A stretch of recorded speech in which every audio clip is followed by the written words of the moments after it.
What is going on, everyone? My name's Andy. Welcome back to another FPL video, and today it's the Game Week preview for Game Week 21. So I've gone to YouTube and Twitter, asked you for your topics and questions for this week.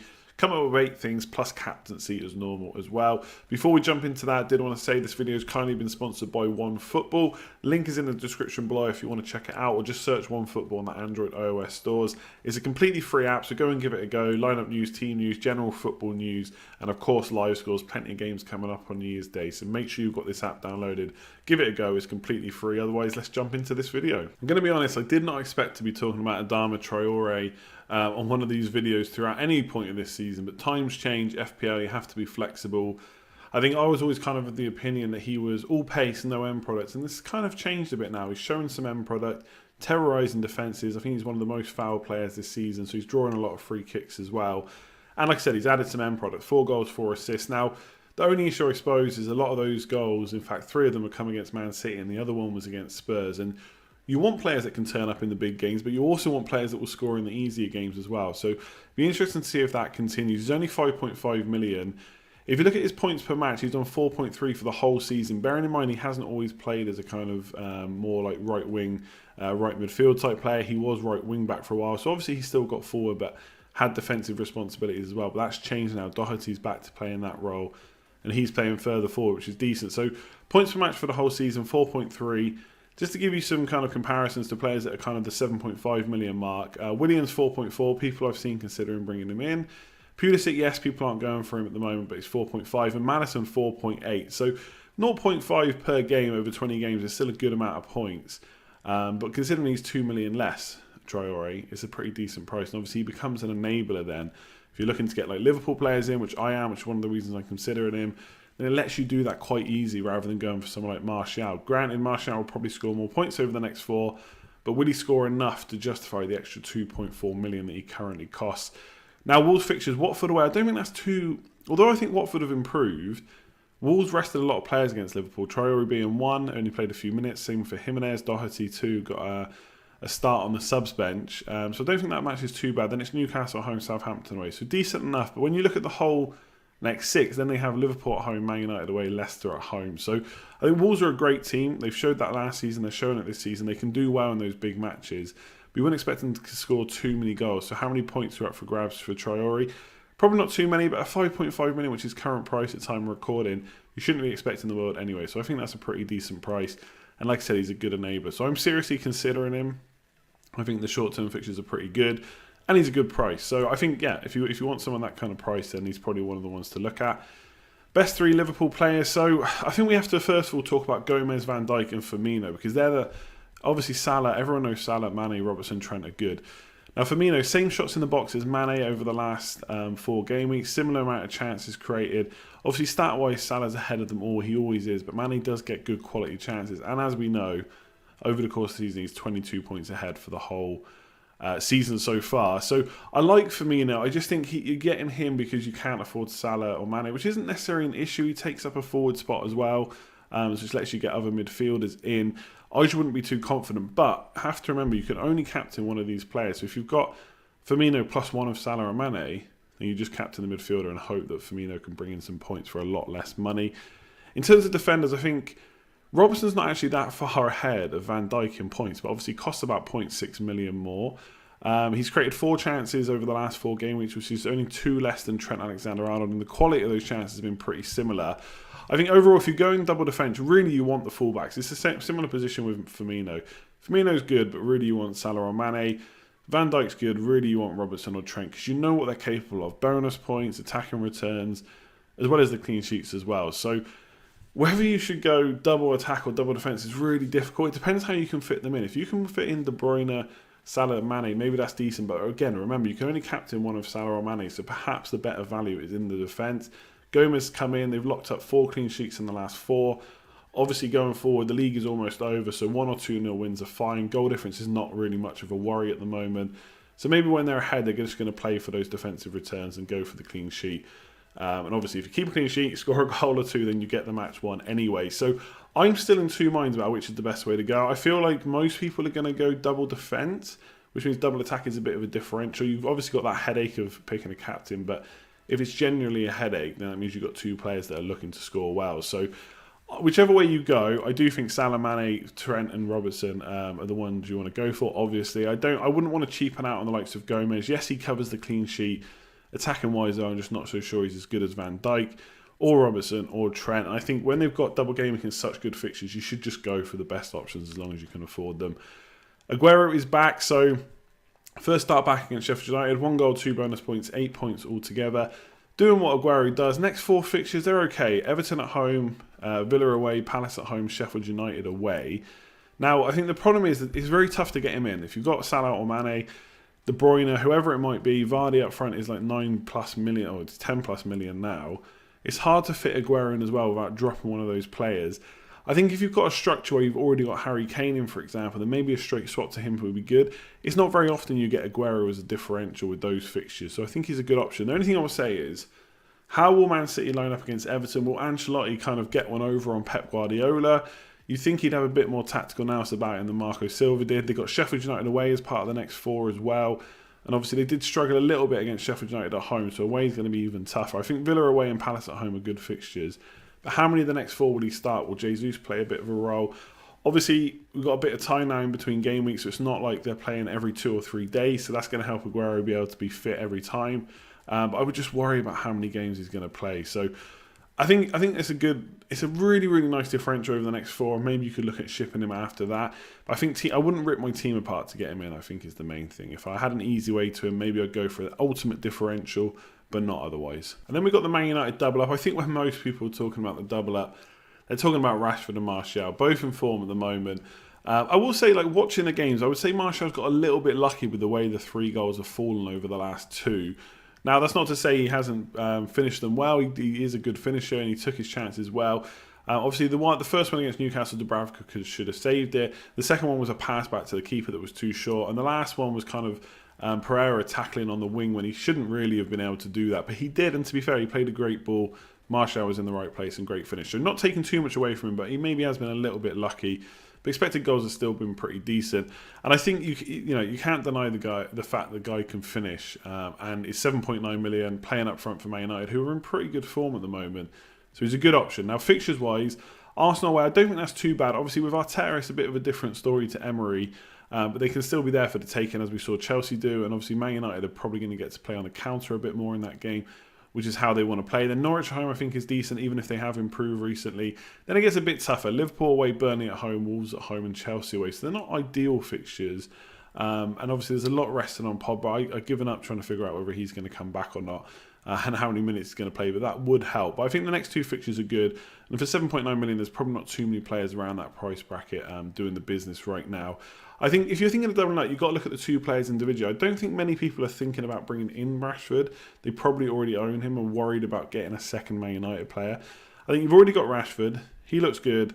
Ignore that. Is Martial better than the other midfielders you got? Is he better than Ali potentially over the next 2? Is he better than Maddison? I mean, that's a tough one. I think Maddison will do better over the coming weeks, but Martial is in form. So I think if you've got Rashford already, just assess Martial on his own merits. Is he better than the midfielder you're taking out? And I think they both look on good form right now. So if you want to double up, go for it. So I was asked about Chelsea assets, and the question was posed as, do you need one because of how well they're doing? But I think the question should really be, should they be kept if you already own them? So upcoming fixtures are not ideal. They're not bad, but they're not brilliant either. Brighton away, Burnley at home, Newcastle away. I don't think they're the greatest fixtures. Then Arsenal, Leicester, Man United, Spurs after that. So longer term, definitely not good. Shorter term, they're okay. If you look at who's top, for shots in the box over the last 4 game weeks, then Abraham is top. So he's still getting shots off, even if the quality of those shots has come down a little. So I've still got a bit of faith that he's going to do well. I know a lot of people were thinking about getting rid of him, especially in the last game. But he brought it home in the end, so people now thinking, oh, maybe I should keep him. But I think he looks okay. I think there's loads of other good options. Calvert-Lewin, Ings, Morpay at the moment, Rashford, Vardy, etc. Whoever you don't own from those lot. But I think for the next couple of fixtures, you could look to keep him. Looking at other players, so Willian, expected goals from open play. Now, he's on penalties when Jorginho is not on the pitch, but from open play, his expected goals for the last 4 games are 0.04, which is pretty awful. Mount is 0.38. Willian's been pretty creative, 17 chances created over the last 4 games, which is pretty decent. So I do like him, 7.1 million. I'm not seeing too many goals, so I'm not sure I would go there right now, especially with those longer term fixtures. I'm not sure he's the best option. So I think the fixtures aren't great. If I had Abraham, I would hold, but I probably wouldn't be looking to bring in any Chelsea assets right now, especially defenders. I just don't see too many clean sheets over the next few weeks. FPL is hard. So when I put out the question on Twitter about people, what topics, what questions did you want to see? A lot of people said, like, how do I deal with how bad FPL is right now? Someone wanted to kick a door. It's just not going well for a lot of us right now. And obviously, there's a lot more players this year. That's not really an excuse, of course, but there is more players. It's always going to be more difficult the more the seasons go on. I'm ranked 592k right now and having a pretty difficult time to get anywhere. It seems like every time I make a decision that's good, I make two that are bad, and obviously that's not good for FPL. I think you kind of have to go back to basics. Don't try and be too clever with your picks. I know people are going to be starting to look for differentials the longer the season goes on. That's fair enough, but you don't want to pick someone who's just a complete massive punt with no kind of good reason to go from. So I feel like Callum Wilson's one like that right now, for example. Fixtures are great for Bournemouth, but he's just got no form, not getting enough shots away. Expected goals are really poor as well. So I wouldn't really go for that. And I think you kind of have to look, get players that got good fixtures and in form. So Bournemouth, good fixtures but no form. West Ham, okay fixtures. Form maybe not great, but obviously they've got a double game week. And David Moyes is in charge now, so who knows whether he'll be able to turn them around. So don't discount them, for example. Watford on the up with a new manager. Deeney looks good. Good fixtures as well. So you could look at Watford potentially. And I think when I say don't try and be too clever, I think you've got to stick with how you play and how you do well. If you're a gut manager, you stick with your gut. I've got a gut feeling about this player, then play that way. If you're more of a stats man, go back to the basics. Check the stats, check the fixtures, go with the form, and go from there. And just keep at it. Like, FPL is hard. There's still plenty of the season to go. A lot of managers above you will have used chips. Not all of them, of course, but some of them will. So if you've still got them intact, they're going to be worth a pretty good rank rise as well. So don't panic just yet, but we are maybe getting close to a bit of panic for some of us. Wildcard time. I'm not going to keep talking about wildcards. The question's going to keep coming up because obviously the wildcard number 2 is back in play now. It's available from this week onwards till the end of the season. So people are probably going to be asking most weeks whether they should use it. I think general rule is how many players do you want to change? And when I say how many do you want to change, how many do you really need to change? We saw last week people had Mane, they switched into Salah. Grass is always greener, but it wasn't. Mane outscored him. So how many players do you absolutely have to get rid of? And how many players are you going to bring in that you think are going to make the difference? That's one thing to ask. How many injuries do you have? And is that wildcard going to be better used later in the season? Look, we always talk about blank and double game weeks as the season goes on. Yes, you could use it now, and maybe over the next 4 or 5 weeks you'll do really well, in which case fair enough and it's worth it. But it is easier to manage the blanks and double game weeks with a wildcard. So if your team's not in dire straits, I would try and hold it. But if you think it's going to get you a bunch of points over the next few weeks, you can still plan around the blanks and double games without a wildcard. It's not an absolutely essential type of thing. So don't panic too much, but I would really think about how bad your team is before you pop that wildcard. And lastly, further rest. So obviously we saw some rotation in the last game week. We're probably going to see some more this week as well because there is a quick turnaround again. Now it's not as quick. I think most of the matches finish on the 26th of December. And then were played on the 28th, so only 2 days later, or less than 2 days in some cases. Whereas this time they finish on the 28th and they go on the 1st. So a bit of an extra rest, although it's still a pretty short turnaround for players that are playing in every single game so far. I think anyone that played like full matches in the last couple of games is going to be at risk this week, especially if they're an attacker. You see centre-backs like some Maguire, Lindelof, etc. Probably not going to be rotated, but other attackers might be. So you've got to look at players that have already had a rest. So Ali, Kane, players like that, they've not had a rest, but I wouldn't necessarily expect them to be rested in this game. Then you've got the likes of Rashford and Martial. They had a bit of a rest in the Newcastle game and then played most of the Burnley game. But again, I'd expect them to play in the next one. Traore, Jimenez, they've had rest in the last game. Maddison, Vardy, Soyuncu all as well. So they're all going to play. So you've got to look at players like that. Lundstram didn't play, he was injured, but if he's back from injury, you'd expect him to play. So have a look at your first 11 and your bench and try and assess how many rests they've had and whether it's likely. There's certain players you just don't expect it from. I might sell Ali this week, but I'm not expecting him to get a rest. I think if he was going to get one, he would have got it in the last game. And also think about how much rest they're going to get after this game week, because obviously we've got a little bit of a break to the next game week in terms of Premier League. There are FA Cup matches, but Man City, for example, they gave De Bruyne a rest. Then he played again. I actually think he'll play against Everton because in the FA Cup, they've got Port Vale at home. They can win that without Kevin De Bruyne. So I think that's a good time to give him a rest before the next Premier League match. So have a look at the FA Cup fixtures, how much rest they've already had, and try and work it out from there. Don't panic too much. I think a lot of people maybe panicked in the last game week and there wasn't actually that much of a need to make too many changes. probably going to be quite similar this week. So only going to quickly go through Captaincy, because I think it's kind of all open again this week. There's no more standouts again, although a lot of people would argue that Jamie Vardy is. Some of the teams I'm not mentioning there, so Southampton versus Spurs. If I had Kane, I'd actually be pretty tempted to captain again, because I think he'll play on penalties. That's where he got his points from the last game. And if you have held on to him this long, then I think he's a good captaincy option. Brighton versus Spurs, I'm not so sure about that one. I think Brighton will be pretty good defensively at home, so I'm not sure I'd want to go for Abraham. Looking at the ones on the screen, Vardy's had a full rest. Not only Vardy had a full rest, but virtually the whole Leicester team. So that puts him right at the top. He's had a baby. I know everyone is sat there picturing him doing the baby celebration when he scores. Very hard to bet against a goal in that game, even if it is Newcastle away. So I think Vardy's probably the standout in that respect. Liverpool versus Sheffield United. So Sheffield United were good against Man City. They don't concede too many goals. And they didn't in the first game against Liverpool as well when Sheffield United were at home.